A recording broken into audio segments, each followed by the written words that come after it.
বাচ্চা খায় না খায় না খায় না এটা নিয়ে মানে মায়েদের কমপ্লেনের শেষ নাই। মায়েরা অনেক চিন্তিত থাকেন বাচ্চা খায় না কিভাবে খাওয়াবো। অনেক মায়েরা তো আছেন জোর করে ধরে বেঁধে বাচ্চাকে খাওয়ায়। আমি আমার বাচ্চার সাথে যে প্র্যাকটিসটা করছি, আমার বাচ্চা নিজেই খায়, আমার বাচ্চাকে খাওয়াই দিতে হয় না, সে নিজে হাতে নিজে খায়। আমি ওর সামনে খাবার দিয়ে দিই। ওর বয়স আজ 6 মাস 10 দিন, ও নিজের খাবার নিজেই খায়, আমি ওকে মুখে উঠাই দিই না। ও নিজে হাত দিয়ে খায়, ও নিজে ছড়ায় ছিটায় নোংরা করে, আমি কিচ্ছু বলি না। সে যত টাইম নিয়ে খাইলে খাক, তার যখন পেট ভরে যায় তো তখন সে নিজেই স্টপ হয়ে যায়। আমি কখন তার উপর প্রেশার করি না। কোনো খাবার যদি খেতে না চায় আমি স্টপ করে দিই, তাকে জোর করে আমি খাওয়াই না। সে টাইম নিয়ে খাক, আমি তাকে কোনো সময় বাধা দিই না, তার খাওয়ার মধ্যে আমি ডিস্টার্ব করি না। তাকে মানে রুম পুরা ফাঁকা রাখি, আমি বসে থাকি একদম চুপচাপ, তাকে আমি দিই, সে নিজের মতো করে খায় এবং সে অনেক মজা করে খায়। সে একা একাই হাত দিয়ে সব খায়। আমি তাকে মিষ্টি আলু দিই, আপেল দিই, কলা দিই, সে নিজের হাতে খায়। আপনারা দেখতে পাচ্ছেন ওকে আজ মিষ্টি আলু দিয়েছি। মিষ্টি আলু সে খুবই পছন্দ করেছে, এটা তার ফার্স্ট টাইম আমি তাকে আলু দিয়েছি। সে অনেক মজা করে খেয়েছে। তো যারা মা হয়েছেন তাদেরকে একটাই রিকোয়েস্ট করবো, বাচ্চাকে কখনো জোর করে খাওয়াবেন না। আপনি যখন জোর করে খাওয়াবেন তখন বাচ্চার খাবারের প্রতি একটা ভয় চলে আসবে। সে খাবার দেখলে ভয় পাবে যে এখনই তো আমাকে জোর করে খাওয়াবে, সে ভয় পাবে। ভয় থেকে সে খেতে চাইবে না।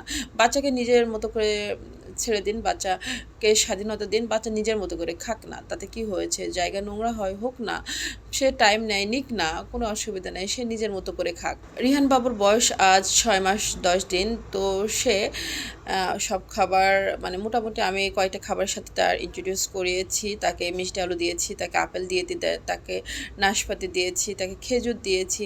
আর বাচ্চাদের এই টাইমটায় মিষ্টি খাবার দিতে হয়, যেহেতু তাদের জিহ্বার টেস্ট কিন্তু মিষ্টি থাকে। দীর্ঘ লং টাইম সে 6 মাস দুধ খেয়ে এসছে, হয় মায়ের দুধ নয়তো ফর্মুলা মিল্ক। তো মিষ্টিতে একটু মিষ্টি স্বাদের থাকে, সেজন্য তাদের জিহ্বা মিষ্টি খাবারের প্রতি বেশি রেসপন্স করে।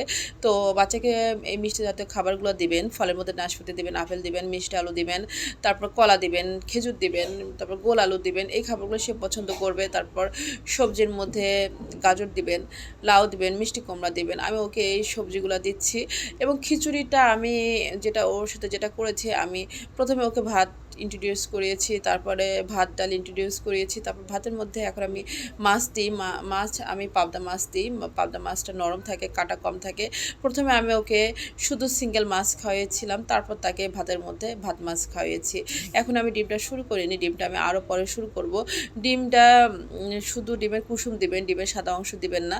আর ডিমটা একটু পরে শুরু করাই ভালো। আর খিচুড়ির মধ্যে এক গাদা সবজি টবজি এগুলো দিবেন না, কারণ বাচ্চারা যেহেতু খাবার চেনে না, প্রত্যেকটা খাবার তাকে সিঙ্গেলি খাওয়াই তাকে ইন্ট্রোডিউস করাতে হবে। তারপরে যখন সে সব খাবার চিনে যাবে, তারপর তাকে খিচুড়ি বেশি বেশি সবজিতে খিচুড়ি করে দিতে পারেন। আমার বাচ্চার খাওয়া শেষ, সে দেখেন মানে কি বলবো, সারা জায়গা ছড়িয়ে ছিটিয়ে একাকার করেছে। সে দেখেন কতটা খুশি, সে নিজে হাতে খাচ্ছে, সে কতটা খুশি। অথচ আমি যদি খাওয়াতে যেতাম তাকে জোর করে খাওয়ানো লাগতো। সে খাওয়া শেষে খাবার খাওয়াটা বাচ্চার নিজের স্বাধীনতা হোক, সে নিজের হাতে খেতে শিখুক। আপনি মা, আপনি পাশে বসে থাকেন, বাচ্চাকে ডিরেকশন দেন, তাকে কখনো প্রেশার দিবেন না, তাকে কখনো জোর করবেন না।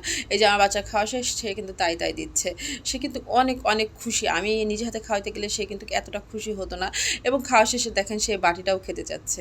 তো এই ছিল আজকের ভিডিও। পরবর্তী কোনো ভিডিওতে অন্য কোনো টপিকস নিয়ে আলোচনা করবো। সবাই ভালো থাকবেন, সবাই দোয়া করবেন।